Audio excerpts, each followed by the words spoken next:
All right, you saw the thumbnail. This is where do you sign your Texas car title. My name's Tom. I own a small car lot called Buxton Auto in Fate, Texas. I do a lot of videos, not just about the cars that I have for sale. I also do a lot of videos about car titles, title questions, mechanics liens, filing for lost titles, blah, blah, blah. Lots of that stuff. So if you like this kind of content, I'd really appreciate a like and subscribe. If you find my quick tutorial here helpful, a comment down below would certainly help me with the algorithm. So the first thing I want to talk about when you're signing your Texas title is what is the name on the front. In this particular case, it's Buxton Luxury Auto Sales, which is my company name. If you are signing the title for a business, on the back, when it comes time to sign, you are going to just sign your name, and then you are going to also provide the buyer of the vehicle with a business card or letterhead that has your name on it, so that the tax office knows that you are in fact authorized to sign the title.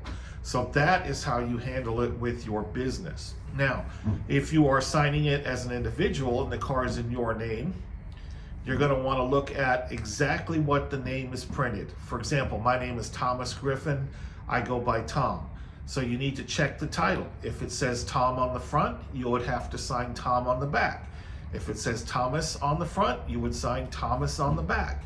If it says Thomas F, which is my middle initial, I would have to sign Thomas F. If you don't sign exactly as it's printed on the front, a lot of times the bean counters at the county will not accept the title. And then there's another form that has to get signed that basically says Thomas and Tom are the same person, but you don't want your buyer to have to come back to get something like that signed. The next thing to remember is if you and a business partner, a spouse, a child, whoever, have your name on the front of the title, then you both will have to sign the back of the title.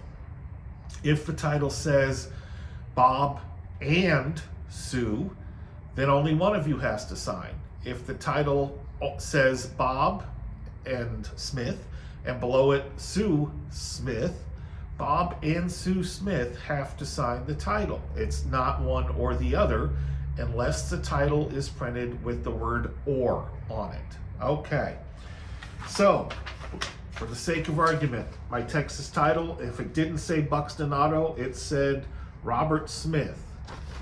You would come to the back of the title, and it says assignment of title. That is where you are assigning the title to the new person. First and foremost, don't let someone leave with a title that doesn't have their name written in. When you're selling it to them, you tell them to put their name and sign before you do. The last thing you want is to sign this title, the guy hits the road, come to find out he's not buying it to keep, he's buying it to go resell somewhere else. He sells it to somebody else. They go off running red lights, getting tickets, paying tolls, and the bills all come to you. Speaking of that, I have a separate video about the notification of vehicle transfer that you can check out as well.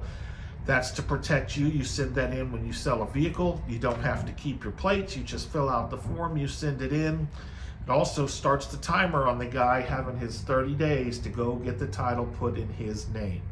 Anyway, that's my free piece of advice. So up at the top is where the seller's going to put in his information. The only line you sign on the back starts right here. It is with the sale date, and then signature of seller and printed name of seller. Make sure again, you sign the back exactly as it appears on the front. As long as you do that, you're in good shape. Give the title to the seller. I usually keep a photocopy of the front and back so that I can do that notification for transfer. I will link that video to this one at the end. I do appreciate you watching today, and I really would appreciate a like and subscribe. Comments are helpful too. Trying to boost the rhythm on the algorithm for the channel. Maybe get me a little bit more viewership, fun things like that. Also, if you have any questions, those comments are very helpful. I can get them answered. If you're asking it, there's probably someone else asking it. Thanks for watching. Have a great day.